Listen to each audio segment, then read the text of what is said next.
예, 79차 최고위원회 시작합니다. 김한길 당대표의 발언이 있겠습니다.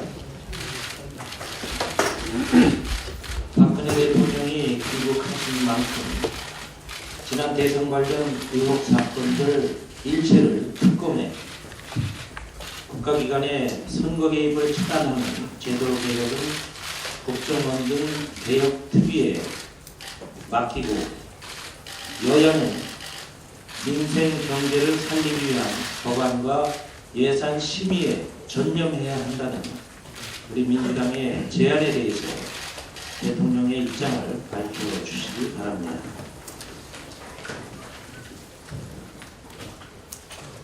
하루하루 이 땅의 민주주의가 무너져 내리고 있습니다.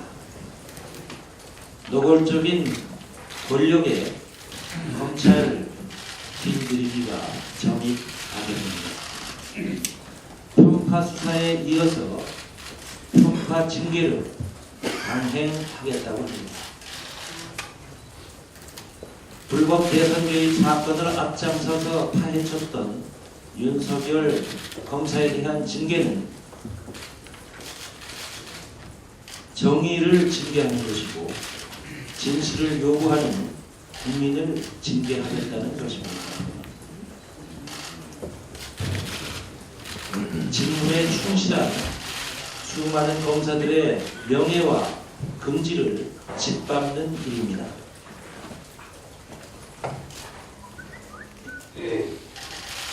야당 도와주는 일이 있냐면서 수사를 가로막은 지검장과 원세훈 전 국정원장의 무죄를 확신한다는 차장검사가 불법 대선 개입 사건을 지휘하고 있습니다.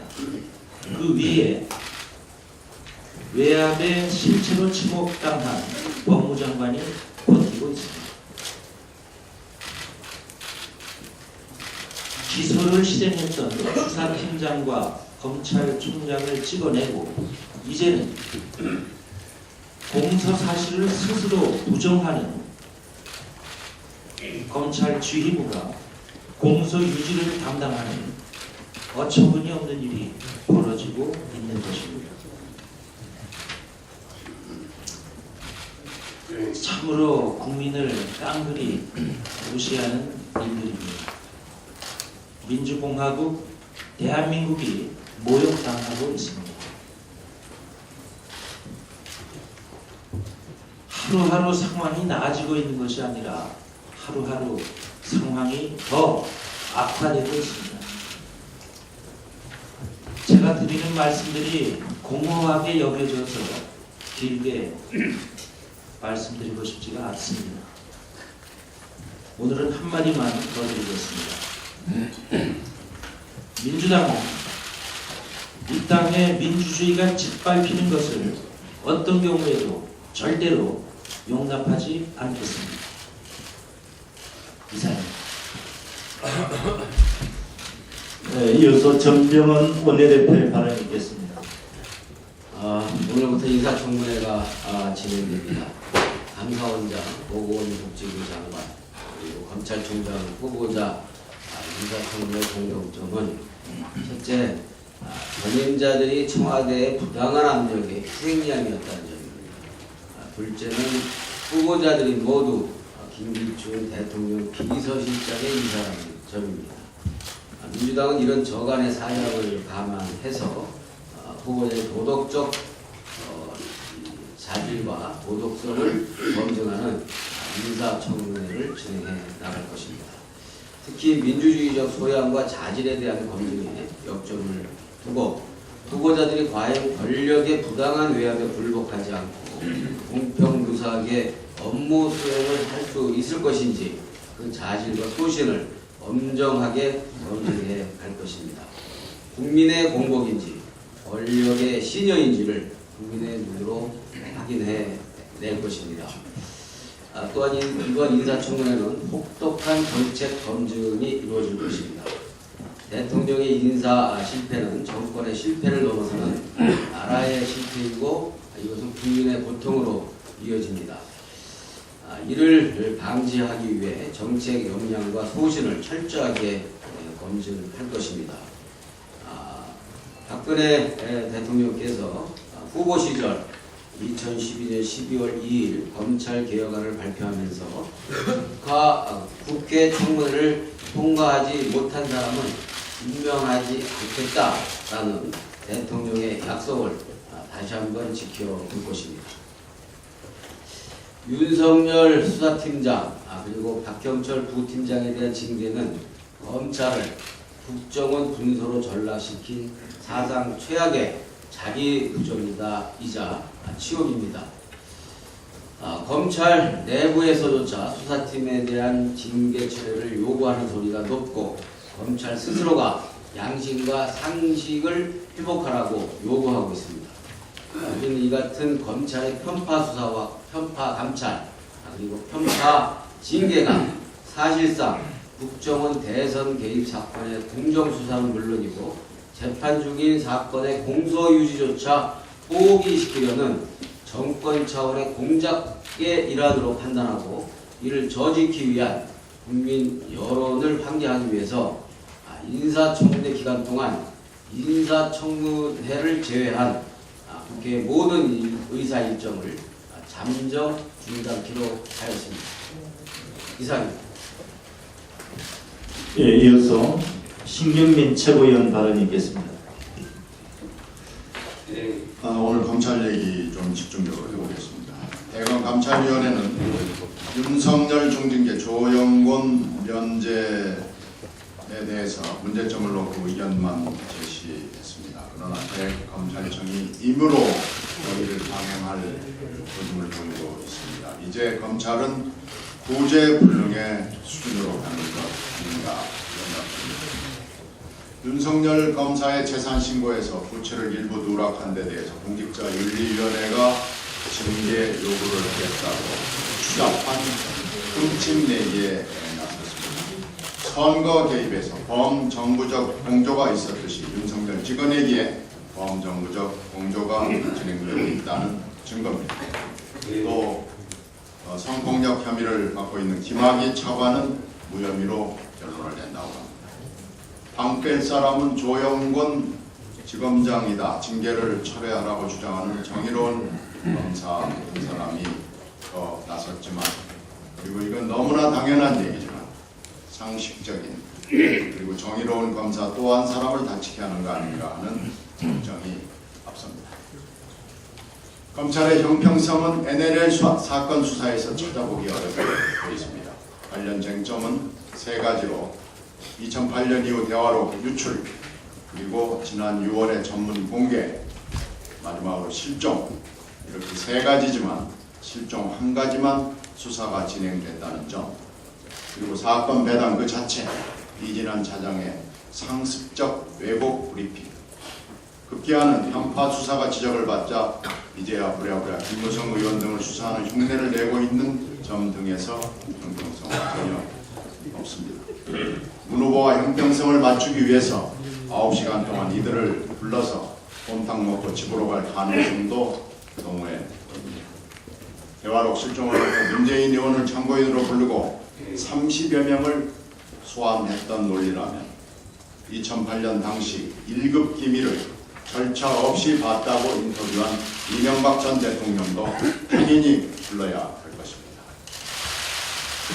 박 대통령의 말대로 법원 판단을 기다려서 결정을 내린다고 한다면 수사와 공소 유지가 제대로 돼야 한다는 전제가 필수이고 정상일 것입니다. 그 전제가 없다면 법원 판단은 의미를 잃어버리게 됩니다.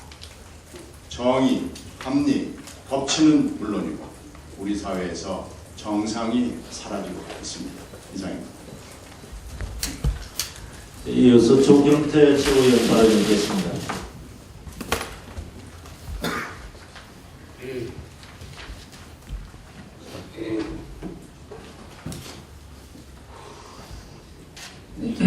원전 비중을 낮추겠다는 정부가 끝으로 원전을 확대하는 쪽으로 방향을 틀고 있습니다.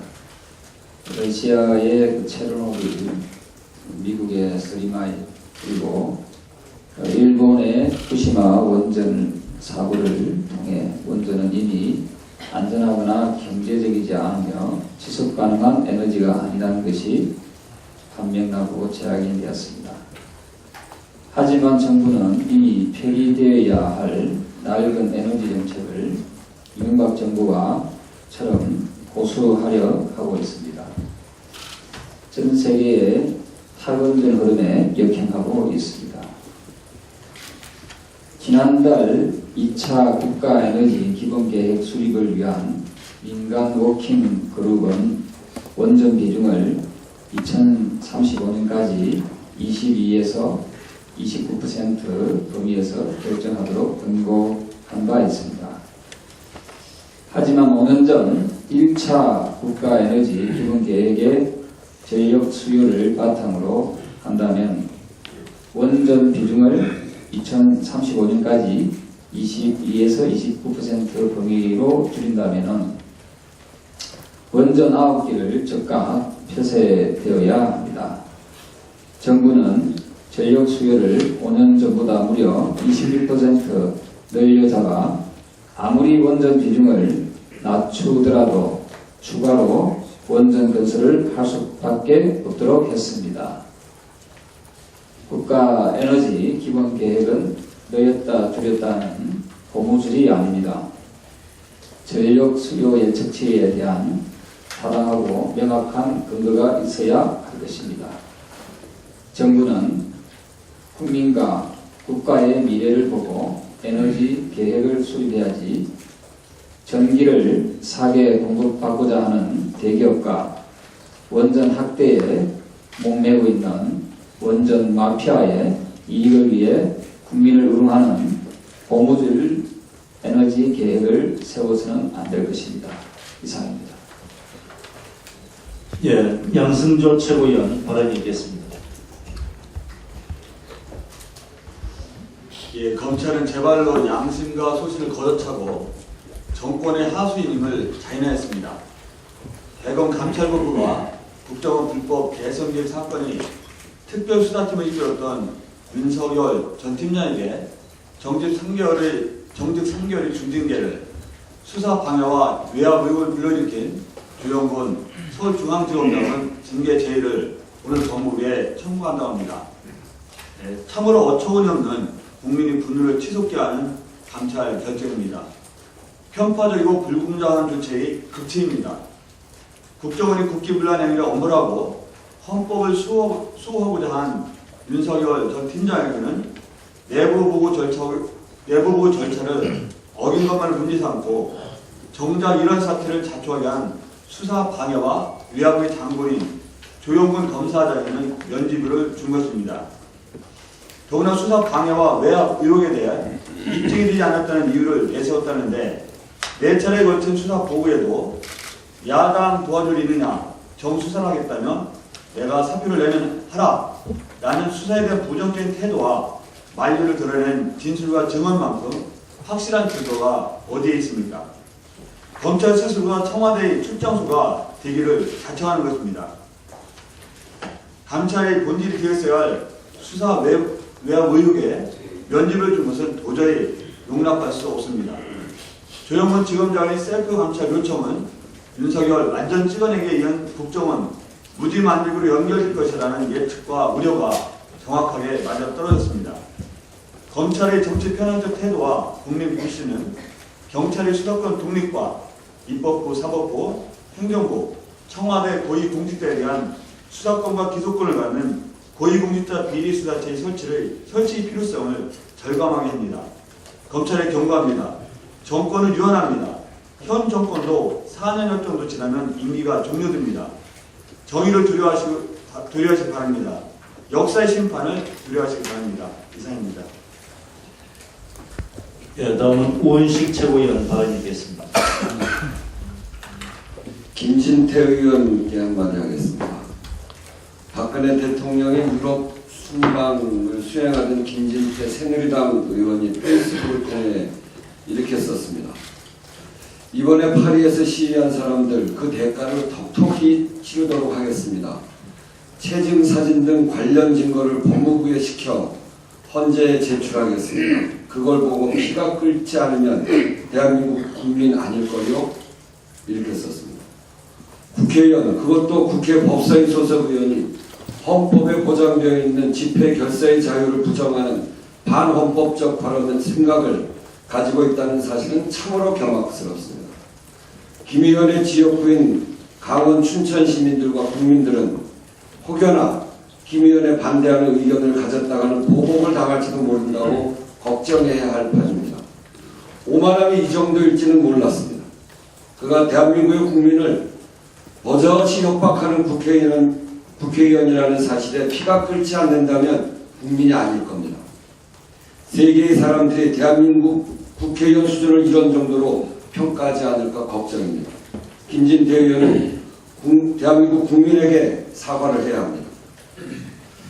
윤석열 감에 대해서 한 말씀 더 드리겠습니다. 윤석열 재산신고권은 재산신고 누락이 아니라 재산 과다 신고였음.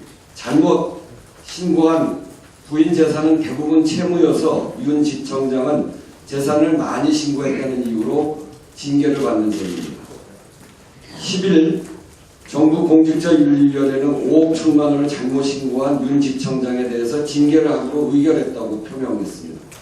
위원회에 따르면 잘못 신고한 액수 중 4억 5천만 원은 아파트 매입 시 근저당을 설정한 담보대출금으로 이는 해당 등기부등본에 명기되어 있습니다. 즉 의도적으로 감치려 한 것이 아니라는 점을 말하는 겁니다. 위원회는 공직자 재산 신고 때 잘못 신고한 재산이 3억이 넘으면 징계 요구를 한다고 하는데 이는 위원회가 의결할 수 있는 최고 수위의 처분이고 통상 재산 누락에 대한 징계는 불문 경고나 견책 등 경징계가 일반적입니다. 이제는 정부 공직자윤리위원회도 압력을 받고 있다는 게 우리의 생각입니다. 참으로 치사한 정도입니다. 하나만 더 말씀드리겠습니다. 을지로위원회에 대해서 책상머리가 아닌 현장에 답이 있다는 신념으로 시작한 을지로위원회가 어제부로 6개월이 되었습니다. 을들의 고통과 연대하며 활동해왔고 힘없고 가난하고 차별받는 을들이지만 우리 사회에 없어서는 안 될 실핏줄 같은 역할을 하는 우리 사회의 숨은 영웅들을 발굴하고 그들에게 목소리를 찾아주는 정치의 전형, 반사이익에 기대지 않는 민주당 신뢰와 변화의 계기를 만들었다고 감히 자평합니다. 민주당 을지로위원회가 한때 열정이라고 생각하는 기업의 생각도 바뀌었고 심지어 기업에서 을지로위원회 대응 매뉴얼까지 만들어졌고 자체적으로 불공정한 계약서를 고쳐나가는 기업들도 생겨나고 있고 민주당이 조금 하다 말까 걱정되고 후환도 두려워서 호소하지 못하던 분들이 을지로위원회 문을 두드리고 있는 등 그 변화는 여러 방향에서 감지되고 있습니다.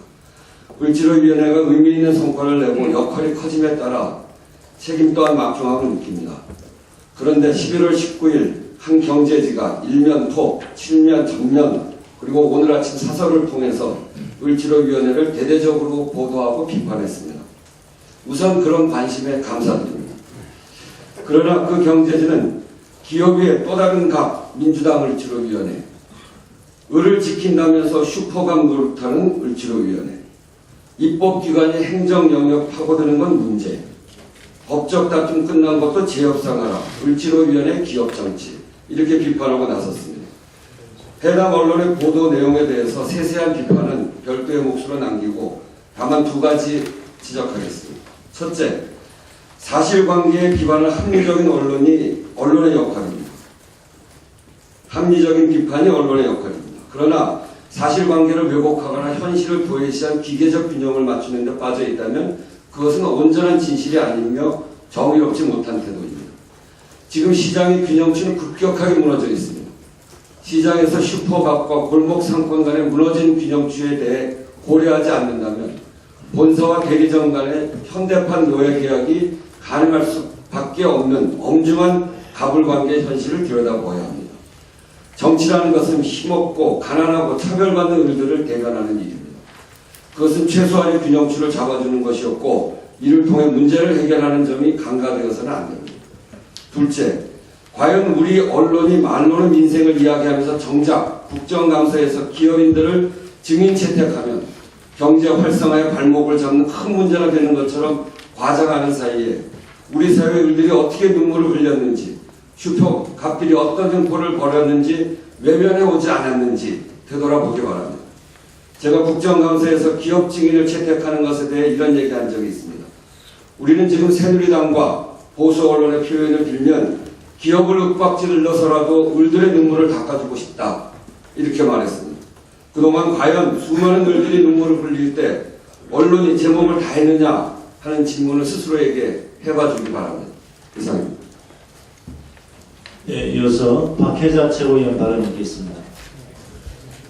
대통령의 심기까지 편안하게 한다라는 심기경호라는 말이 있지요. 박정희 때의 차지철 그리고 전두환 때의 장세동이 강조했다라고 하는데요. 민주정부를 거치면서 사라졌던 이 심기경호라는 말이 다시 등장하고 있습니다.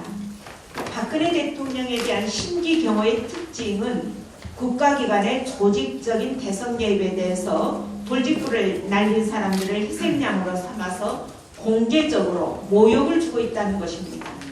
더 이상 침묵하지 말고 박근혜 대통령이 나서야 한다고 했던 문재인 의원은 검찰의 소환조사를 받았고 선거법을 적용한 최동욱 검찰총장은 찍어내기를 당했습니다. 경찰의 축소 은폐를 제기했던 권은희 과장과 국정원의 추가 범죄를 밝혀냈던 윤석열 지검장은 징계를 당했습니다.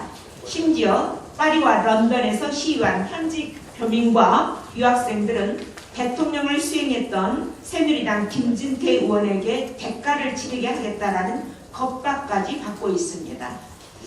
대통령에 대한 심기경호는 역설적으로 정말 특검의 당위성을 말해줄 뿐 아니라 심기경호가 강화될수록 정권은 민심과 멀어질 뿐입니다. 이것이 그동안 우리가 경험한 역사의 교훈임을 기억해야 할 것입니다. 한 말씀 더 드리겠습니다. 필주라는 말이 있죠. 여기 계신 언론인들 여러분들께서 잘 아시겠습니다만 역사를 쓰는 붓으로서 악을 징벌한다라는 뜻입니다. 즉 사과는 투철한 사명의식에 입각해서 당대 사실을 왜곡 없이 특히 현실적인 권력의 위협과 회의에 굴복하는 일 없이 정직하게 집필해야 한다라는 그러한 뜻으로 해석됩니다. 오늘날 언론은 과거 역사에 있어서 사관처럼 매일매일의 역사를 기록하고 있습니다. 그래서 우리는 언론을 사회적 공기라고 하고 언론인을 공익을 대표하는 공복이라고 믿어왔습니다. 그런데 최근에 129명의 방송학자들이 박근혜 정부에서 공영방송의 중립성과 사회감시 및 권력 비판 부분에 대해서 2, 3점대 10점 만점에서 2, 3점에 불과한 그야말로 낮은 평가를 내렸습니다. 어떻습니까? 이 낮은 평가 어떻게 보십니까? 정권이 사장이나 이사진을 낙점하는 식의 지배구조가 바뀌어야만 하고 불공정과 정권 편향성을 극복하기 위해서는 학계가 나서야 된다라는 주장까지 있었다라고 합니다. 오죽하면 학자들이 개입해야 된다라는 주장이 나왔을까 싶습니다. 공기와 공복 의식에다가 필주를 가해야 될 그런 시점이 아닌가 싶습니다. 이상입니다.